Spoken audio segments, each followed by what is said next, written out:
Okay, अभी तक की हमारी डिस्कशन जो है that is all about definition of management development. और इसमें हमने कुछ कंट्रोवर्सीज, क्योंकि हमारी काफ़ी ज़्यादा जनरल डेफिनेशन थी मैनेजमेंट डेवलपमेंट की, और उसी में कुछ कंट्रोवर्सीज थी जिनको हमने स्टार्ट किया पढ़ना। और उसमें पहली कंट्रोवर्सी हमने डिस्कस की कि what exactly management development is. और उसमें आपको याद होगा एक रिसर्च स्टडी कंडक्ट की गई थी जिसमें मैनेजर से ही पूछा गया था कि उन्होंने अपनी डेवलपमेंटल एक्टिविटीज़ प्रीवियस ईयर में कौन सी परफॉर्म की थी। तो उसमें रंगारंग उन्होंने, कोई किसी ने सब यूनिट अगर कोई स्टार्ट किया है तो उसको मैनेजमेंट डेवलपमेंट कहा। किसी ने अगर न्यू बिहेवियर्स को हैंडल किया है या कॉन्फ्लिक्ट्स को रिजॉल्व किया है तो वो उसको डेवलपमेंटल एक्टिविटी कहा। और अगर किसी ने डाइवर्सिटी को मैनेज किया है तो अकॉर्डिंगली उसने उसको भी डेवलपमेंटल एक्टिविटी कहा। तो उसकी बेस पे जो अंडरस्टैंडिंग बिल्ड हुई that was about the improvement of managerial ability कि however they are working up till now, उसमें वो अपनी जो भी उनका स्किल पोर्टफोलियो है उसमें अपनी स्किल्स को किस तरीके से अपडेट कर रहे हैं, या अपग्रेडेशन ऑफ स्किल्स जो है उसको उन्होंने मैनेजमेंट की डेवलपमेंट कहा। फिर हमने सेकंड कंट्रोवर्सी पढ़ी जिसमें कि we were discussing management development versus management training. हमने उसको डिस्कस किया कि ट्रेनिंग जो है वो जॉब स्पेसिफिक होती है, where an individual needs to learn, या हम कह सकते हैं to polish current skills to perform his current assign task. वो जॉब स्पेसिफिक था। और डेवलपमेंट में हमने देखा कि आप उनका जो स्किल लेवल है, या मैनेजमेंट का जो स्किल लेवल या उनका जो पोर्टफोलियो ऑफ स्किल है उसको जब आप इंक्रीज कर रहे होते हैं तो दैट्स ऑल मैनेजमेंट डेवलपमेंट। और ये फ्यूचर पर्सपेक्टिव से you are trying to induce new abilities to your managers. तो आज हम पढ़ेंगे second difference between management development and management education. हमारी जो एक रफ सी अंडरस्टैंडिंग है वो मैनेजमेंट डेवलपमेंट के बारे में तो होगी, improving the abilities of management staff. और एजुकेशन के बारे में हमारी जो फॉर्मल एजुकेशन है वो कॉन्सेप्ट हमारे माइंड में आता है कि it is something to get enrolled in some educational institution. और वो डिस्टेंस लर्निंग हो सकती है जैसे कि ओपन यूनिवर्सिटी और वर्चुअल यूनिवर्सिटी कर रही है, कि आप जहाँ पे wherever you are living वहीं से आप एनरोलमेंट करते हैं, फॉर्म फिल करते हैं, एडमिशन्स लेते हैं और उसके बाद you start learning about new discipline. तो आपकी जो भी डिग्री है आप वो पढ़ते हैं। तो उसमें आपको रिटन टेक्स्ट बुक्स दी जाती हैं, कुछ नोट्स प्रोवाइड किए जाते हैं, कुछ लेक्चर्स होते हैं, कुछ वर्कशॉप्स होती हैं, और ब्ला ब्ला ब्ला एक्टिविटीज़ डिस्टेंस लर्निंग में या डिस्टेंस एजुकेशन में शुमार होती हैं। सेकंड जो है एक रेगुलर फॉर्मल एजुकेशन, जो कि एक लर्निंग सेटअप है, डिफरेंट इंस्टीट्यूशंस एक वैरायटी ऑफ डिसिप्लिन्स ऑफर करती है। जिस तरीके से हर एक यूनिवर्सिटी है वो डिफरेंट डिग्रीज ऑफर कर रही होती है, उसमें स्टूडेंट्स या जो भी इंडिविजुअल्स हैं want to learn some new ability, वो किसी भी एक स्पेसिफिक डिसिप्लिन में एनरोलमेंट करवा लेते हैं और फिर उस पे एक डिग्री एक स्पेसिफिक टाइम पीरियड के बाद डिफरेंट असेसमेंट से गुजरने के बाद एक डिग्री उनको हैंड ओवर की जाती है। तो लेट्स नो कि ये मैनेजमेंट डेवलपमेंट और मैनेजमेंट एजुकेशन में जो डिफरेंस है वो क्या बनेगा। ओके जी, मैनेजमेंट डेवलपमेंट का एक सिस्टर डिसिप्लिन जो है that is management education. Management education क्या है, is subject to the critical rigours of a wider academic and research community. कि मैनेजमेंट को जो हम research community based education provide करते हैं या जो उनकी एकेडमिक डिग्रीज उनको प्रोवाइड करते हैं वो बेसिकली मैनेजमेंट एजुकेशन है। जैसे मैंने फॉर्मल एजुकेशन का कहा, या फिर कोई ग्रुप ऑफ रिसर्चर्स इकट्ठा होते हैं या ग्रुप ऑफ मैनेजर्स इकट्ठा होते हैं और they conduct any kind of research, और उसमें वो देखते हैं कि ठीक है अगर कोई इंटरवेंशन करते हैं, जैसे वो देखना चाहते हैं कि अगर प्रोडक्ट की पैकेजिंग में चेंज लाया जाए तो उसका इन्फ्लुएंस कस्टमर्स के ऊपर या प्रोडक्ट की डिमांड के ऊपर क्या आएगा।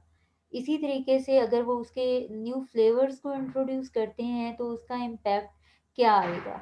तो इस तरीके से एक रिसर्च कम्युनिटी डेवलप की जाती है और देखा जाता है इसमें बेसिकली नॉलेज को इन्हेंस किया जा रहा होता है, या एडिशन ऑफ नॉलेज बेसिकली, या हम कह सकते हैं क्रिएशन ऑफ नॉलेज को इंश्योर किया जा रहा होता है रिसर्च कम्युनिटी में, कि आप उनको एक्सपेरिमेंट करने देते हैं और फिर उसकी बेस पे they can learn new interventions that can be helpful for the revenue generation of a company।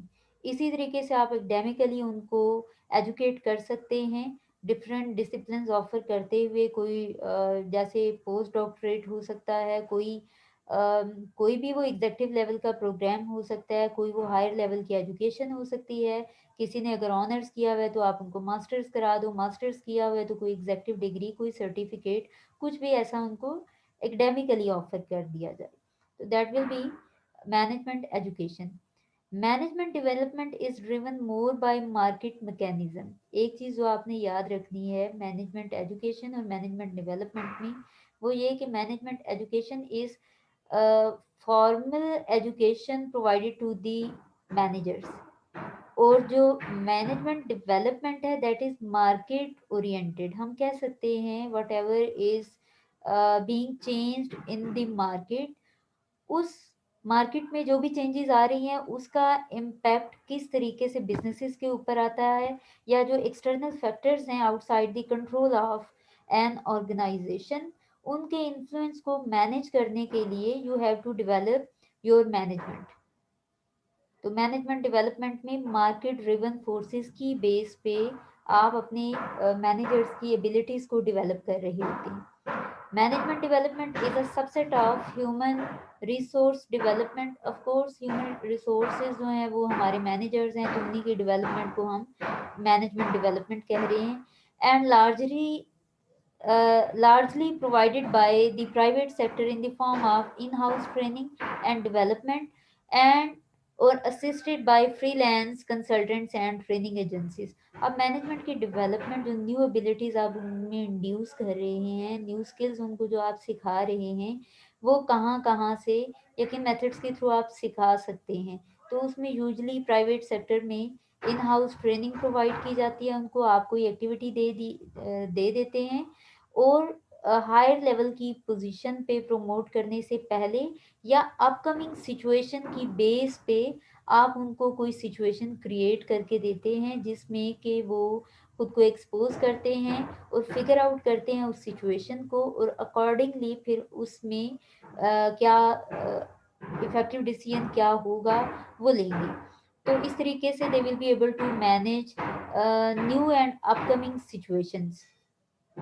और इसी तरीके से कोई भी अनसीन सिचुएशन आती है उसके वो उनको डेमोज करवाए जा सकते हैं, या आप उनको सिचुएशन उस सिचुएशन में डाल देते हैं, या फिर आप कोई फेक सिचुएशन क्रिएट करते हैं जिसमें कि उनकी वो एबिलिटी क्रिएट हो सके जो एबिलिटी आप उनमें क्रिएट करना चाह रहे हैं। या इसके अलावा क्या होता है, समटाइम्स जो मेच्योर ऑर्गेनाइजेशंस होती हैं उनके एग्जेक्टिव्स या जो उनके मैनेजर्स हैं, व्हाट दे डू इज कि वो अपनी एक कंसल्टेंट फॉर्म बना लेते हैं, और वो जो है डिफरेंट फॉर्म्स को जो डिफरेंट फॉर्म्स के मैनेजर्स हैं उनके लिए वो कंसल्टेंसी सर्विसेज जो है अपनी प्रोवाइड करते हैं, या फिर उनको ट्रेनिंग प्रोवाइड कर रहे होते हैं। तो डिफरेंट प्लेटफॉर्म्स हो सकते हैं जिनके थ्रू मैनेजर्स की स्किल्स को डेवलप किया जा सकता है। Management education tends to be more theoretical, emphasizing a body of knowledge in the academic disciplines relevant to management, and is predominantly delivered by classroom and distance learning methods. Individuals usually exercise a good deal of discretion over which courses to pursue। जैसा मैंने शुरू में बात की कि management education का मतलब ये है कि आप एक बॉडी ऑफ नॉलेज प्रोवाइड कर रहे हैं to your management, to your managers, in the form of academic disciplines, in the form of formal education, वो इंस्टीट्यूशन बेस्ड हो सकता है, वो डिस्टेंस लर्निंग हो सकता है, और उसमें फिर आप उनको एक चांस देते हैं to choose whatever discipline they want to learn. अगर वो जैसे हमारे पास चॉइसेस होते हैं कि एग्जेक्टिव लेवल पे हमारे पास कौन कौन सी डिग्रीज हैं, कौन कौन सी स्पेशलाइजेशन है, उसमें वो स्पेसिफिकली कि कौन सी स्पेशलाइजेशन को बाय चॉइस चूज करना चाहते हैं, या कौन सी एबिलिटी में उनको लगता है,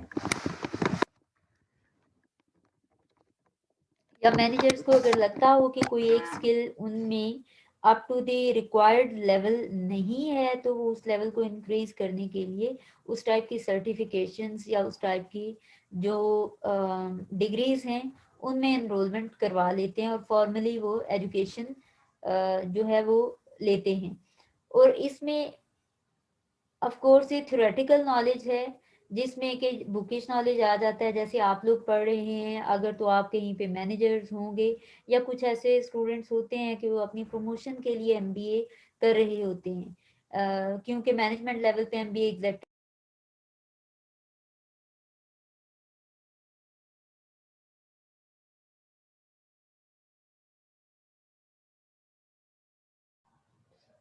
जी, तो एमबीए एग्जेक्टिव या एमबीए उनको 2 इयर्स वाली डिग्री चाहिए होती है अपनी प्रमोशन के लिए, क्योंकि उसमें जो कोर्सेज उनको पढ़ाए जाते हैं, उनको ये समझा जाता है, या मैनेजमेंट जो है वो समझती है कि जो है टॉप एग्जेक्टिव लेवल पे जो भी एम्प्लॉयज़ होंगे,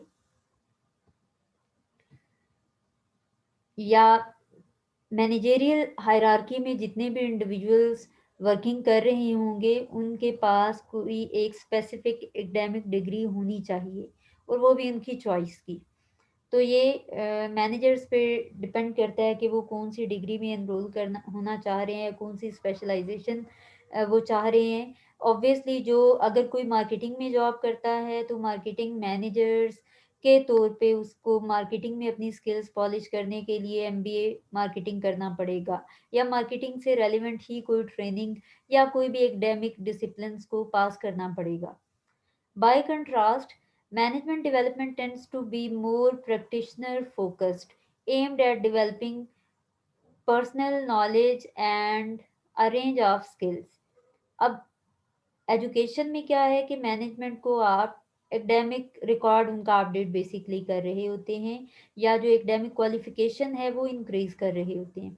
लेकिन मैनेजमेंट डेवलपमेंट में ये थोड़ा प्रैक्टिकल पॉइंट ऑफ व्यू से है कि आप जो भी सिचुएशन से दो चार हो रहे हैं, whatever situation you are facing, उसमें कौन सी स्किल्स रिक्वायर्ड हैं, आप वो सीखना चाह रहे हैं, और उससे रिलेटेड नॉलेज आप सीखना चाह रहे हैं। तो इसमें बेसिकली जो एक्सप्लिसिट और टेसिट नॉलेज है वो दोनों आ जाते हैं, कि आप अपने एक्सपीरियंस की बेस पे जब एक सिचुएशन से बार बार आप उसके सामने एक्सपोज होंगे, तो उस सिचुएशन को मैनेज करना आपको आ जाएगा, आप में ऐसे गट्स आ जाएंगे अपने एक्सपीरियंस की बेस पे। प्लस ये कि आपने कुछ चीज़ों को फॉर्मली लर्न किया हुआ होगा, तो उससे भी आप, या जो आपने लर्न किया हुआ है उसको आप प्रैक्टिकल फॉर्म में कन्वर्ट कर सकते हैं, या प्रैक्टिकली जो आप करते हैं लर्निंग बाय डूइंग जिसको हम कहते हैं, उससे आप जो एम्प्लॉयज़ हैं आपके, स्पेशली मैनेजर्स हैं, वो अपनी एबिलिटीज़ को डेवलप कर सकते हैं। Although this may involve classroom tuition, this may involve classroom tuitions इसके अंदर आ सकती हैं मैनेजमेंट डेवलपमेंट में, लेकिन मैंडेटरी नहीं है। तो इसमें प्रैक्टिकली किस तरीके से वर्किंग की जा रही है, और उसमें मल्टीपल मेथड्स आ सकते हैं, और फॉर्मल एजुकेशन दोनों चीज़ें आ सकती हैं। लेकिन मैनेजमेंट एजुकेशन में प्योर बुकिश और थ्योरेटिकल एकेडमिक नॉलेज जो है वो मैनेजर्स को डिलीवर किया जाता है। तो हमने जितनी भी डिस्कशन की है related to management development and management education, उसमें काफ़ी ज़्यादा ओवरलैप्स हैं। तो हम कह सकते हैं कि ब्लर बाउंड्रीज हैं इन दोनों कॉन्सेप्ट, इन दोनों एरियाज़ में, क्योंकि लर्निंग उसमें भी हो रही है, इसमें भी हो रही है, और इसमें जो मैनेजमेंट डेवलपमेंट है उसमें भी आप कह रहे हैं कि फॉर्मल एजुकेशन हो सकती है, या इंस्टीट्यूशनल नॉलेज, या क्लासरूम लर्निंग जो है वो इंक्लूड हो सकती है, और मैनेजमेंट एजुकेशन में भी ये हो सकती है। तो थोड़ा बहुत डिफरेंस है कि आपका जो मैनेजमेंट डेवलपमेंट है उसमें वो मार्केट ड्रिवन होता है, कि जिस टाइप की सिचुएशन है उसकी बेस पे आप हिट एंड ट्रायल मेथड के थ्रू आप एक्सपेरिमेंट्स करते हैं, इंटरवेंशंस करते हैं, और फिर मैनेजर सीखते हैं कि ठीक है इस स्पेसिफिक सिचुएशन में what will be the right decision to take. इसी तरह से मैनेजमेंट डेवलपमेंट और मैनेजमेंट लर्निंग ये दो डिफरेंट कॉन्सेप्ट्स हैं। मैनेजमेंट लर्निंग क्या है? ये नॉलेज एंड प्रैक्टिस का कॉम्बिनेशन है। ठीक है, अब इसका मतलब ये हुआ कि इसमें आपका ज़्यादा फोकस जो है वो नॉलेज के साथ साथ प्रैक्टिकली किसी भी एक्टिविटी को किस तरीके से परफॉर्म करना है, किसी सिचुएशन को कैसे हैंडल करना है, वो मैनेजमेंट लर्निंग में आएगा। और इसमें मेन फोकस इसके साथ साथ प्रैक्टिस के साथ साथ ग्रुप लर्निंग के ऊपर भी आता है कि आप डिफरेंट इंडिविजुअल्स के साथ मिलके अपनी वर्किंग को कैसे इन्हेंस कर सकते हैं। तो हम कह सकते हैं कि डिफरेंट सिचुएशन में when ever you will be working with a group of people, तो पीपल मैनेजमेंट के साथ साथ एक दूसरे को अंडरस्टैंड करते हुए अपनी बॉन्डिंग को स्ट्रॉन्ग करते हुए उस पर्टिकुलर सिचुएशन में को कैसे डील करना है, ये तभी पॉसिबल होगा जब एक इंडिविजुअल प्रैक्टिकली एक सिचुएशन के सामने एक्सपोज होगा। इसके साथ साथ ऑफ द जॉब ट्रेनिंग भी इसमें इंक्लूड की जा सकती है कि आप अपनी एग्जिस्टिंग जॉब के ऊपर परफॉर्मेंस के साथ साथ लर्निंग आपकी नहीं चल रही है, बल्कि आप अपने असाइन टास्क को कुछ देर के लिए गुड बाय कहते हैं, आप वहाँ से छुट्टी लेते हैं, और उसके बाद फिर आपको जो स्किल्स हैं उनके इन्हेंसमेंट के लिए आपको किसी और एरिया में भेजा जाता है, या फिर किसी और कल्चर में भेजा जाता है। जिस भी टाइप की स्किल आपके अंदर इंड्यूस करने का प्लान आपकी ऑर्गेनाइजेशन कर रही होती है, अकॉर्डिंगली आपको उन प्लेसेस पे, उन कल्चर में, उन ऑर्गेनाइजेशंस में भेजा जाता है। तो इसमें क्या होता है, बेसिकली एक्सपेरिमेंटेशन की जा रही होती है, और इसमें वर्क प्लेस के ऊपर अब डिफरेंट इंटरवेंशंस हो रही हैं जब, या एक्सपेरिमेंट्स हो रहे हैं कि क्या करने से इफ एंड देन वाली सिचुएशन होती है कि अगर इस टाइप का चेंज लाया जाए तो उसका इम्पैक्ट सिचुएशन के ऊपर कैसा आएगा। या अगर जैसे ऑर्गेनाइजेशन का स्ट्रक्चर है, टॉल स्ट्रक्चर है, उसको अगर आप फ्लैट में कन्वर्ट कर देते हैं तो ऑर्गेनाइजेशनल एफिशिएंसी के ऊपर ओवरऑल इम्पैक्ट क्या आएगा। फिर इसी तरीके से अगर फ्लैट स्ट्रक्चर है तो उसको टॉल किया जाए तो उसमें क्या चेंजेस आएंगे। स्पैन ऑफ कंट्रोल है, अगर कि एक इंडिविजुअल के अंडर एक लार्जर स्पैन ऑफ कंट्रोल है, बहुत ज़्यादा लोगों को अगर वो हैंडल कर रहा है, तो उसको अगर उसके नंबर ऑफ सब ऑर्डिनेट्स में कमी की जाए, स्पैन ऑफ कंट्रोल उसका नैरो किया जाए, तो उसकी जो परफॉर्मेंस है उसके ऊपर क्या इम्पैक्ट आएगा, क्या वो उनको ज़्यादा अच्छे से मैनेज और मॉनिटर कर पाएगा या कि नहीं। इसी तरीके से जो कम्युनिकेशन चैनल्स हैं उनके अंदर इंटरवेंशंस ला के आप चेक कर सकते हैं कि जो अभी क्लासिक मेथड है जिसके जो भी आपका करंट कम्युनिकेशन चैनल यूज़ हो रहा है, अ, उसकी को अगर रिप्लेस किया जाए एक नए कम्युनिकेशन चैनल के थ्रू, तो उसका इम्पैक्ट आपके जो एम्प्लॉयज़ हैं उनके ऊपर क्या आएगा, और उस कम्युनिकेशन चैनल के थ्रू जो भी आप उनसे एक्सपेक्ट कर रहे हैं अपने एम्प्लॉयज़ से, क्या वो आपकी एक्सपेक्टेशंस को क्लियरली अंडरस्टैंड कर पाए हैं या कि नहीं। तो इस तरीके के एक्सपेरिमेंट्स और जो इंटरवेंशंस हैं वो अलाउ की जाती हैं मैनेजमेंट लर्निंग में। तो ये basically learning by doing he होगा। इसमें आप देखते हैं कि क्या ठीक रहेगा और क्या नहीं ठीक रहेगा, और डिफरेंट मेथड्स को इम्प्लीमेंट करने के बाद आप ऐसी पोजीशन में आते हैं जब आपको समझ आती है कि अच्छा ठीक है आप कौन से वाला मेथड ज़्यादा इफ़ेक्टिव रहेगा, और उस मेथड को फिर सिमिलर सिचुएशंस में आप हमेशा इम्प्लीमेंट करेंगे, अगर तो वो उस करंट सिचुएशन में इफ़ेक्टिव होगा। तो अगर एक्सटर्नल और इंटरनल फैक्टर्स चेंज हो जाएंगे तो ऑब्वियसली फिर डिसीजन की क्वालिटी और उसकी nature will be definitely change. Third controversy थी डेफिनेशन के हवाले से, वाई फोकस ऑन मैनेजर्स, कि मैनेजमेंट की डेवलपमेंट की बात हो रही है तो मैनेजर्स पे ही फोकस क्यों किया जा रहा है, बाकियों के ऊपर फोकस क्यों नहीं किया जा रहा। तो इसके लिए we have three different justifications कि मैनेजर्स पे फोकस क्यों किया जा रहा है। Because managers are brokers of knowledge, इसके अलावा they are linchpins of learning, और they are makers of meanings. अब ये तीनों चीजें क्या हैं, let's know about these three elements. Brokers of knowledge managers किस तरीके से हो सकते हैं। वी नो कि जो इंटेलेक्चुअल कैपिटल है, जैसे आप नॉलेज या कोई भी इंफॉर्मेशन है, कोई एबिलिटी है, कोई एक्सपर्टीज हैं, उनको अक्वायर करते हैं और फिर ऑर्गेनाइजेशनल गोल के अकम्पलिशमेंट में उसको किस तरीके से यूटिलाइज करते हैं। It is all about intellectual capital. Knowledge है आपके पास, आपने एक्वायर कर लिया, ठीक है। लेकिन अगर एक चीज आपको पता है कि किस तरीके से कोई प्रॉब्लम है वो किस तरीके से रिजॉल्व होगी, या किस तरीके का चेंज लाना चाहिए, या कोई भी आपने डाटा कलेक्ट किया है रिलेटेड टू योर कस्टमर्स, तो उसकी बेस पे, ठीक है, डाटा आपने कलेक्ट कर लिया, उसमें से आपने देखा कि कस्टमर्स के टेस्ट और लाइकिंग चेंज हो रही हैं, उनके जो कंजम्पशन पैटर्न्स हैं वो चेंज हो रहे हैं, आपने नॉलेज एक्वायर कर लिया। लेकिन उसको जब आप अपनी प्रोडक्ट और सर्विस के लिहाज से उसकी बेस पे जब आप डिसीजन मेक नहीं करेंगे, या कस्टमर्स की लाइकिंग और डिसलाइकिंग को कंसिडर करते हुए अगर आप अपनी जो प्रोडक्ट है और उसकी प्राइस है, उसकी क्वालिटी है, उसमें अगर चेंजेस नहीं लेके आते, या उसके अकॉर्डिंग आप इंफॉर्मेशन की बेस पे अगर आप स्ट्रेटजीज नहीं बनाते हैं, इट मीन्स कि जो आपकी सारी एफर्ट्स आपने रिसर्च एंड डेवलपमेंट में की थी टू अक्वायर द इंफॉर्मेशन, वो वेस्ट होगी। क्यों?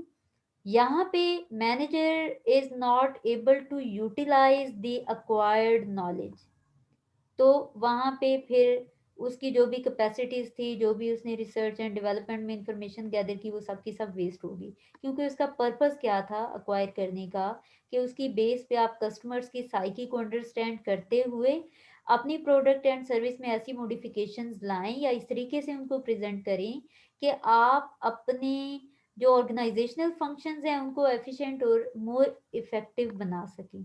लेकिन ऐसा हुआ नहीं है। तो इंटेलेक्चुअल कैपिटल क्या है? नॉलेज एक्विजिशन, नॉलेज को अक्वायर करना, नॉलेज को लर्न करना, इंफॉर्मेशन आपके पास आ गई, आपने इंफॉर्मेशन और नॉलेज को गेन कर लिया।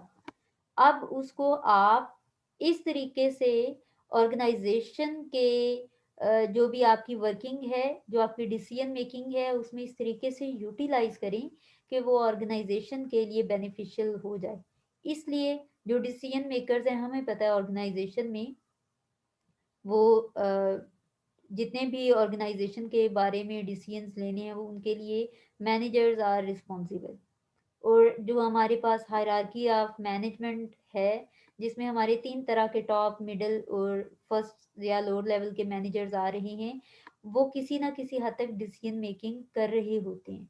तो अगर अपने अपने लेवल पे नॉलेज एक्वायर करने के बाद they are unable to utilise that collected information into their decision making, तो फिर फायदा नहीं होगा। और अगर एक मैनेजर एक रॉन्ग डिसीजन लेता है, तो ऑब्वियसली उसका बहुत बड़ा इम्पैक्ट, एक नेगेटिव इम्पैक्ट आएगा पूरी की पूरी ऑर्गेनाइजेशन के ऊपर। उसके रेवेन्यूज कम हो सकते हैं, उसके प्रॉफिट्स कम हो सकते हैं, उसके कॉस्ट बढ़ सकती हैं, तो कोई भी पॉसिबिलिटी हो सकती है। तो उस सूरत में मैनेजर्स आर मोर रिस्पॉन्सिबल, इसलिए उनकी डेवलपमेंट के ऊपर ज़्यादा फोकस किया गया।